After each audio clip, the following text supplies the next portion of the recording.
حاسب قاسم سليمانيان, Abu Mahdi al-Muhandis. Okay? They authenticate them using their voices. So, the cellular network is not something safe. Spies can enter to this network and record and sniff, record and hear other voices. That is interesting. Everybody can hear my voice, so I couldn't say anything. Couldn't say everything on my phone call, because everything can hear my voice. Okay, so it's really interesting to firstly authenticate each mobile devices in the network, and secondly, it's really important to encrypt each connection in the mobile devices in cellular networks. Authentication and encryption in cellular networks. Okay, let me start. I have a mobile phone, I have a cell phone with a SIM card, and I make it on. Okay, my cell phone tries to associate with the nearest BTS, with the nearest base station, with the nearest node B. Okay, it's make a communication with the nearest node B around itself, and after that it sends information. The information is stored inside the SIM card. We have a SIM card here. This one here. Here. We have a SIM card on the cell phone. In that SIM card, we have some identification.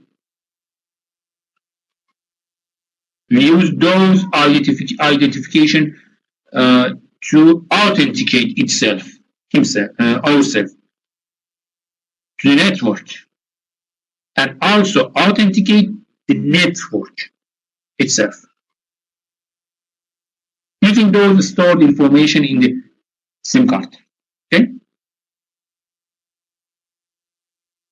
and this is the biggest difference between a Wi-Fi network and a cell phone network. In Wi-Fi network, just I need a wireless LAN card, network card, and just I need a password to connect to a Wi-Fi. It's very simple.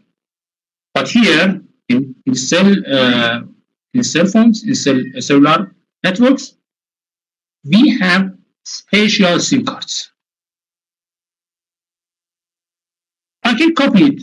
Okay, I can copy this SIM card, and if someone copy my SIM card,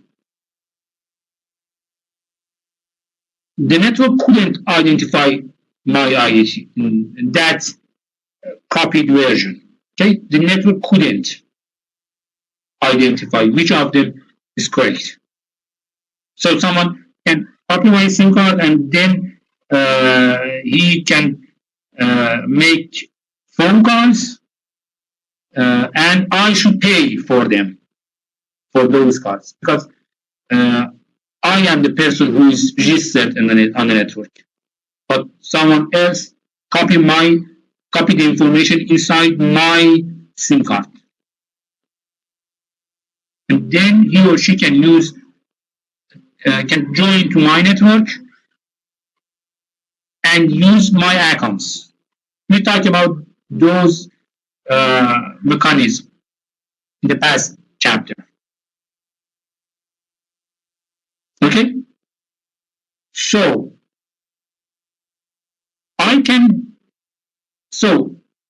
the server in the cellular network can identify me, can authenticate me based on the information inside my SIM card. We should be aware. We should be care about our SIM cards because of this. That SIM card is my global identity. It contains shared keys. And when I join to a network, my cell phone sends those keys, those global identities to the base station. For example, if I go to Iraq, yes, Hannah, everything can be monitored over a wireless network, over a cellular network. Everything are monitored. For example, I'm coming to Iraq. Okay, for example, I will travel to Iraq, and in Iraq, I try to use my cell phone. Okay, I make it on and make a phone call. When I make my cell phone on, the cell phone finds the best network around myself and sends my SIM card identities, my global identity to that network. Using this information, the Arabi telecommunication company will know who am I, because I have a global identity in my SIM card. Using that identity, the telecommunication company will know who am I. We know who I am. Okay? And then it knows that, okay, this guy is from Iran. So telecommunication will forward my connection to Iran.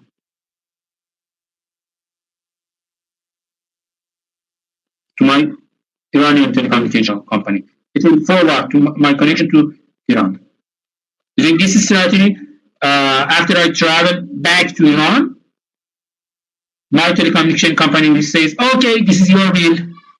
You made some phone calls when you were in Iraq.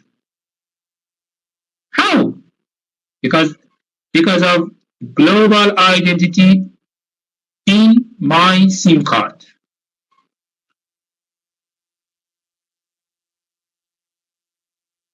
I am authenticated in Iraq. So,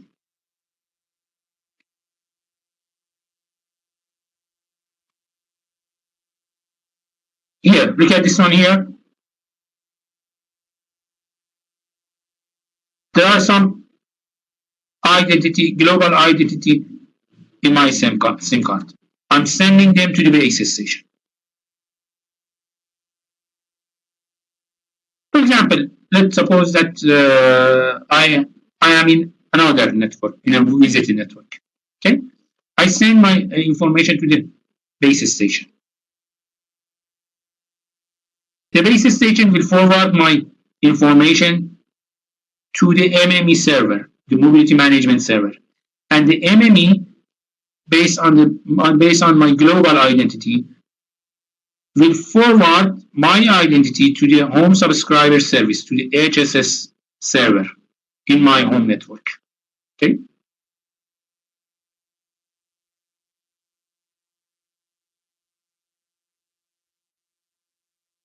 After authentication, and it checks my identity and make it say, for example, he is okay. Okay. After that,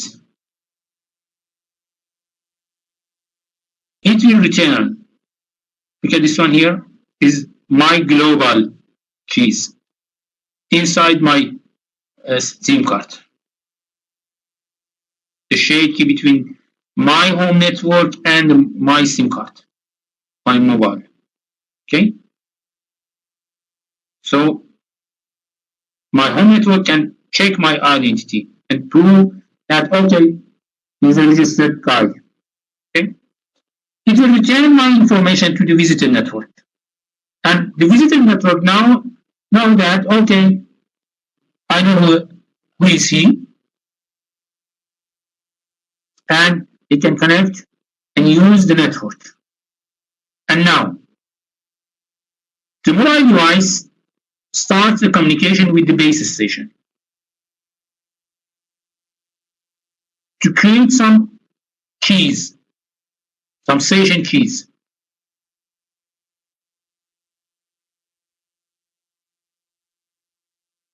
We use this key, this session key between the base station and the mobile device.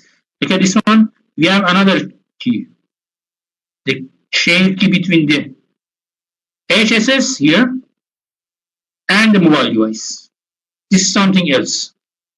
We use it for the first step of authentication. But now we are using this key, the Ch8 key between the base station and the mobile station. The mobile device communicate with the base station, and the base station drive that Ch8 key, that Ch8 station key, and turn it back to the mobile device. Now the mobile device can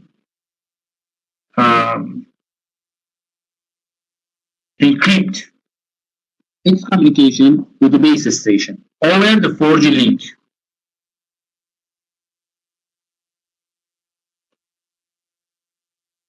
If I want to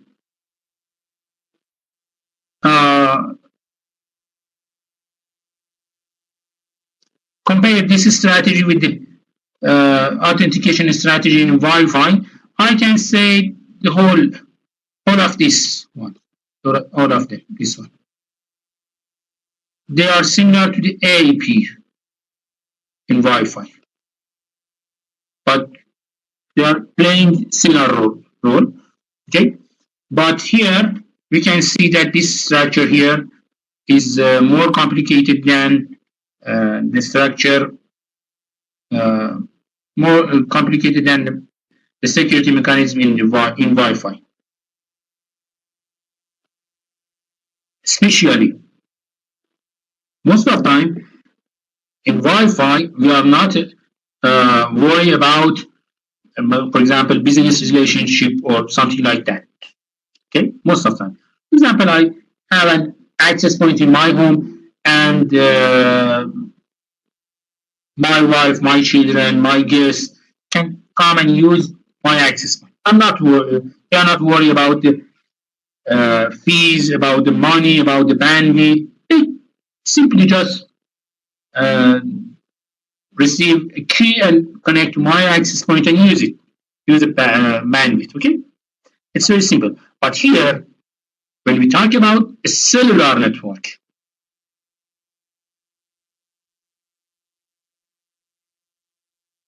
we have a trust relationship, business relationship, especially when we are somewhere else. So we have a business relationship between this visited network and this home network, between these two guys. For example, if I make a phone call in Iraq, I'm from Iran. My SIM card is from Iran. Okay?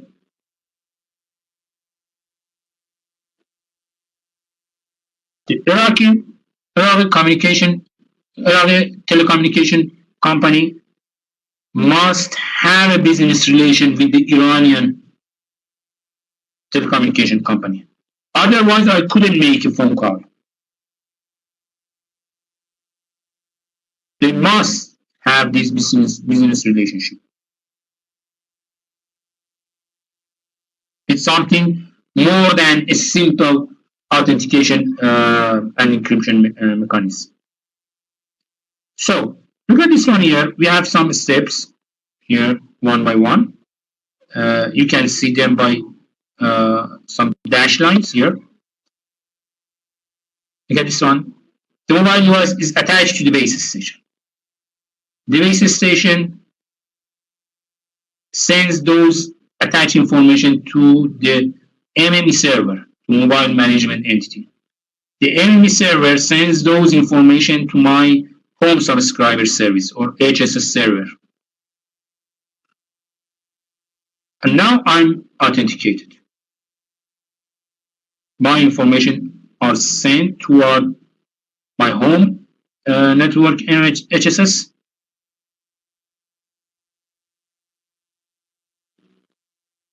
Okay. And then the HSS server can authenticate me.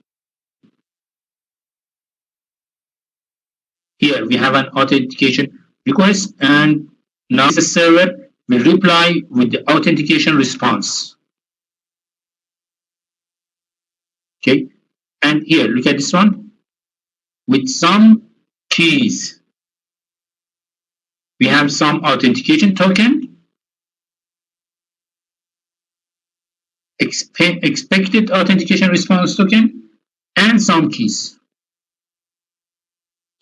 The HSS server will allow this MME server to authenticate my device. Okay, this one.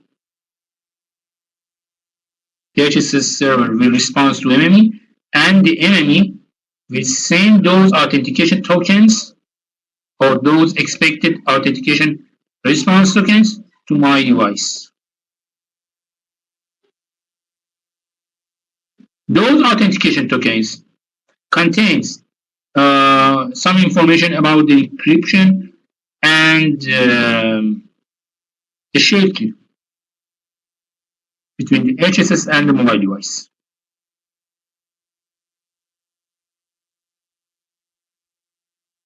Okay, and based on this information, the mobile device can authenticate the network, and the network can authenticate this mobile device.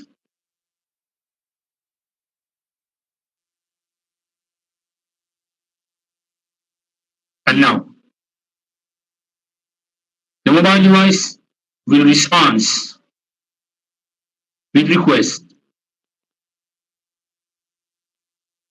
for authentication in this visited network.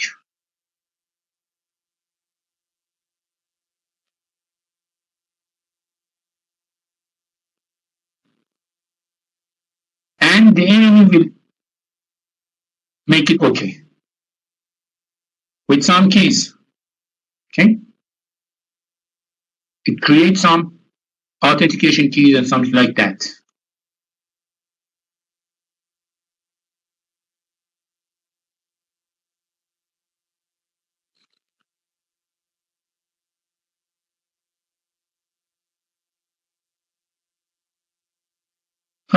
Look at this one here. Here, the HSS will send this X response HSS.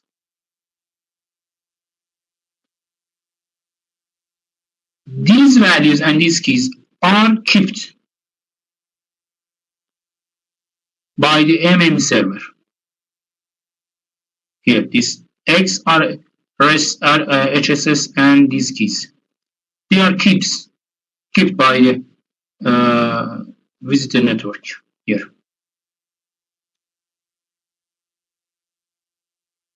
Okay, and now here, the mobile device will ask for authentication.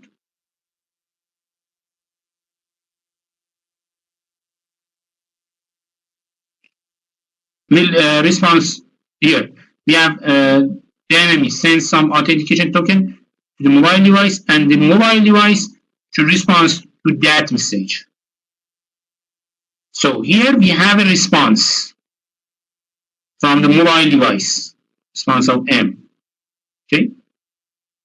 This response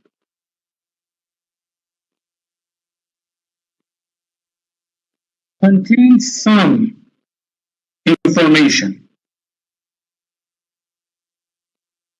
mobile device calculate this information based on its secret key, and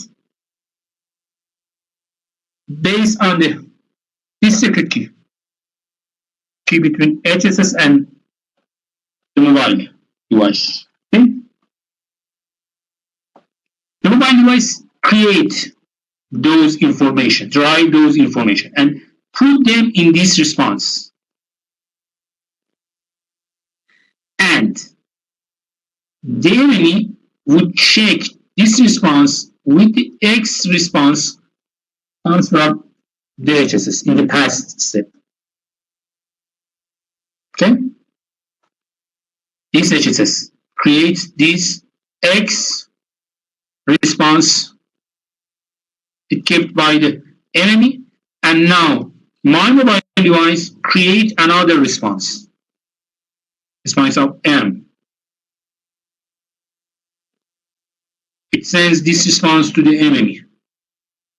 The enemy received in the past, it received the X response, and now simply it can compare this response with the response of comes from the HSS side. If they are matched, it means that my mobile device is the person who is mobile device is authenticated. He is the right guy. Okay.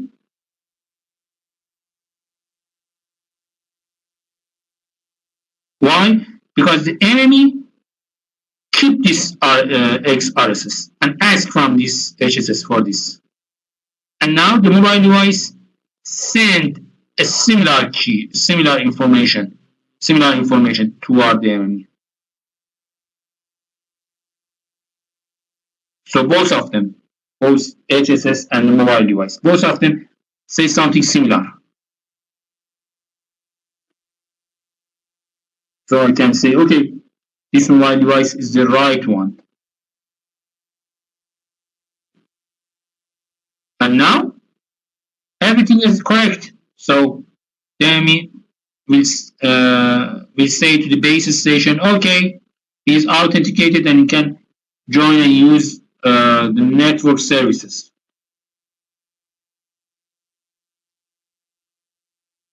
And now my mobile device can make a key derivation phase with the base station in the past step to make it clear for the base station that this mobile device is authenticated, and now my mobile device start to drive some keys with the base station. And we are using AES technology, AES encryption standard for this one.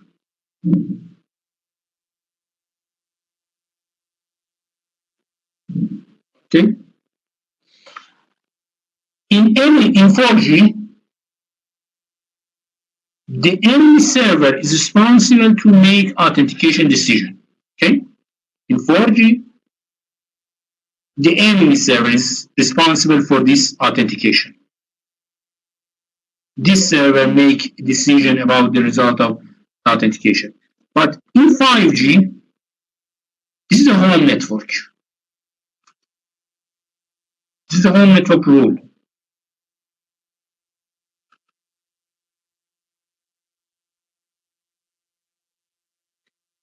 That is interesting. Something has been changed in 5G. The home network authenticate its mobile device, which is in another network. Okay? And enemy in 5G networks plays role of a middleman.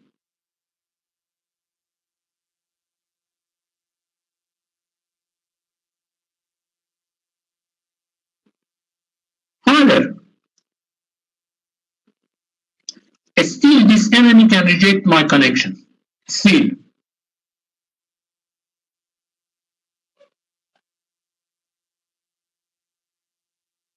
But the main person who make the final decision about the application is the home network. It's something different comparing with the 4G. In the 4G, the enemy is the responsible of this making decision. But in 5G, no, the home network make this decision.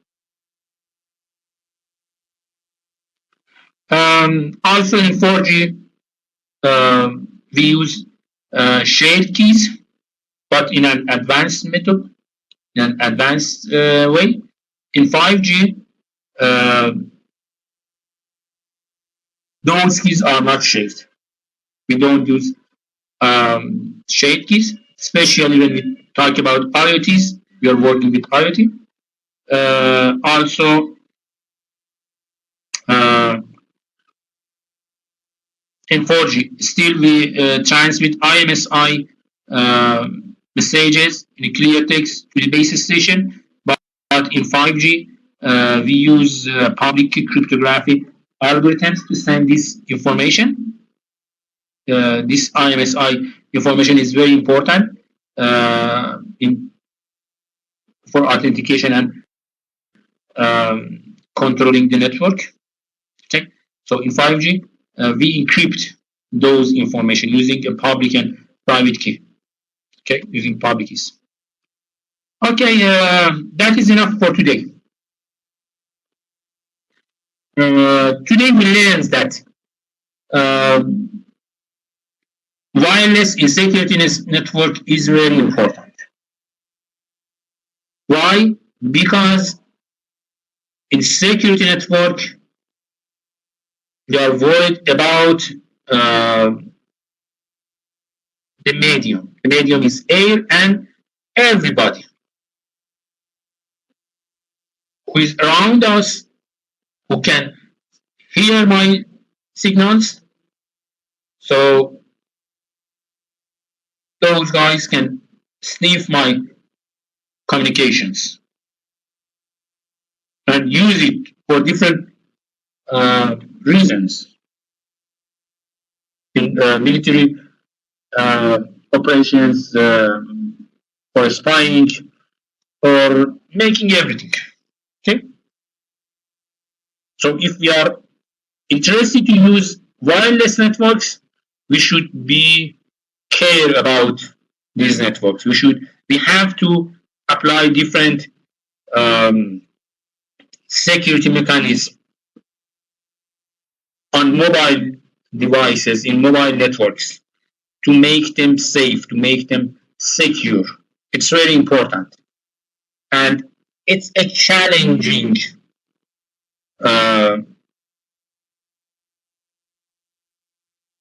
operation. It's not easy at all. Every day, some people, some big companies who are working in the field of electronic wars, they are presenting new tools to hijack, to decrypt wireless communications. It's very important. You can simply look around yourself and find different, very different military operations around yourself who are entering, influence, and use who use wireless intrusions in their operation, in that operations. Okay. Any question?